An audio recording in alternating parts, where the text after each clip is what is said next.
Welcome to Traveler's Tales. I am your host, Greg Alonzo. Today I will be your guide through history as we take a look at Probus, the ultimate soldier emperor. Before we begin, just a quick reminder that we post new videos every Tuesday, Thursday, and Saturday with special editions on Thursdays.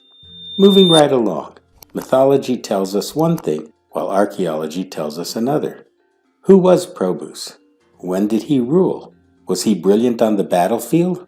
Today we will answer these questions as we take a look at this fabled Roman emperor. Marcus Aurelius Probus was born somewhere between 230 and 235 in Sirmium, Pannonia, which is modern-day Sremska Mitrovica, Serbia. According to the unreliable Alexandrian Chronicle, he was born in the year 232. Probus entered the army upon reaching adulthood and rose rapidly through the ranks. This was in part because he repeatedly earned high military decorations. At a young age, in recognition of his military ability, he was appointed as a military tribune by the Emperor Valerian. This was justified by his victories over the Sarmatians on the Illyrian frontier. During the chaotic years of the reign of Valerian, Probus was in charge of keeping barbarians out of Illyria. In 273, Probus then became amongst the highest-placed lieutenants of Aurelian. He did this by reconquering Egypt from Queen Zenobia. Once he defeated the queen, he saw to it that the production of grain for the empire was secured. Upon the accession of Emperor Tacitus in 275, Probus was appointed supreme chief of the East. This granted him extraordinary powers in order to secure the very dangerous frontier. History details that Probus fought with success on almost every frontier of the empire. This led to his election as emperor by the troops upon the death of Tacitus in 276.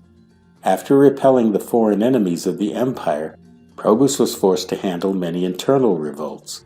He was known to have demonstrated leniency and moderation to the vanquished wherever possible.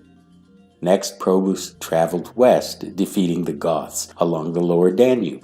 The Goths came to respect his ability and implored a treaty with Rome. Probus was then honored with the title of Gothicus.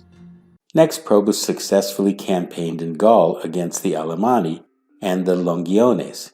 Both tribes had advanced through the Neckar Valley and across the Rhine into Roman territory. Meanwhile, his generals defeated the Franks.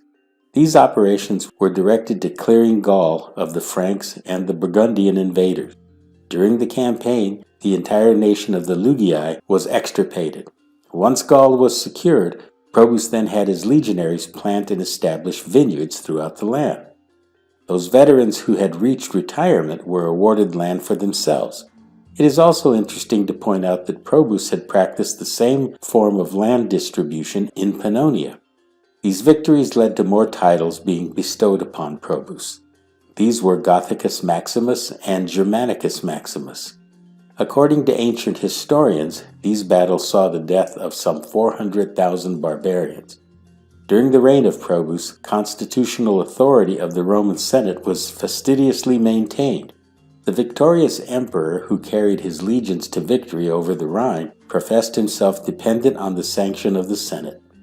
Upon defeating the Germans, Probus re-erected the ancient fortifications of Hadrian, thus securing the lands between the Rhine and the Danube rivers, known as the Agri Decumates. He then exacted from the vanquished a tribute of manpower to resettle depopulated provinces within the empire. He did this in order to provide adequate defense of the frontiers. Throughout his campaigns, Probus was known to have reconstructed bridges and canals wherever needed. Once Probus returned to Rome, he was celebrated with a well-deserved triumph. Probus proved to be a brilliant military commander, and as emperor, he was a conscientious administrator. During his 6-year reign, he secured prosperity for the inner provinces while withstanding repeated invasions of tribes on almost every sector of the frontier. Why then was he assassinated? Different accounts of Probus's death exist. One version is that Carus, the head of the Praetorian Guard, sought to proclaim himself emperor. According to other sources, Probus was assassinated by his soldiers. They were disgruntled and rebelled against his orders to work on civic projects, such as clearing drainage and draining the marshes. Whatever the truth, Probus was assassinated in his homeland of Sirmium in the year 282, and Marcus Aurelius Carus, the once head of the Praetorian Guard, was proclaimed emperor. This brings us to the end of Probus the Ultimate Soldier Emperor. Thank you for joining us for this edition of Traveler's Tales. If you enjoyed this video, please consider becoming a channel sponsor. Your support will enable us to continue putting out quality videos, and buying me a coffee always makes my day. Don't forget to like and subscribe to Traveler's Tales. This really is the best way to help our channel grow. Until we meet again at the crossroads of folklore and fact, Cartistos.